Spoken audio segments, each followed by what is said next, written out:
दिलीप स्वामी, जिल्हाधिकारी, छत्रपती संभाजीनगर बोलतोय।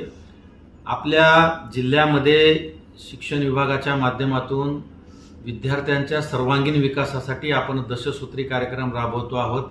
त्यातला एक भाग आहे क्रीडा विषयक विद्यार्थ्यांमध्ये जनजागरण करणे आणि विद्यार्थ्यांचं लक्ष अभ्यासासोबतच क्रीडा क्षेत्राकडे वळवणे हा आहे।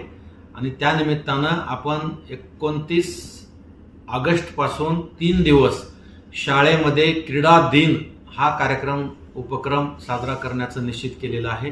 यामध्ये विद्यार्थ्यांना खेळाचे महत्त्व समजून सांगणे, त्याचबरोबर 1 तास खेळासाठी हा त्याच्यातला उपक्रम त्याच्यामध्ये आम्ही राबवणार आहोत। आणि जे बैठे खेळ विद्यार्थी खेळत आहेत किंवा मोबाईल आणि संगणक ह्याच्यामध्ये व्यस्त आहेत त्यांना त्याच्यापासून दूर करून मैदानी खेळाकडे त्यांचं आकर्षण वाढवण्यासाठी हा कार्यक्रम आम्ही घेतो आहोत।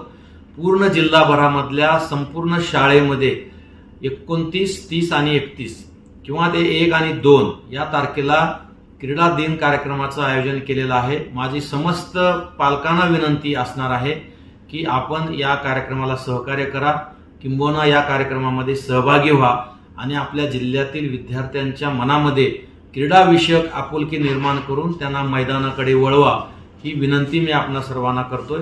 धन्यवाद।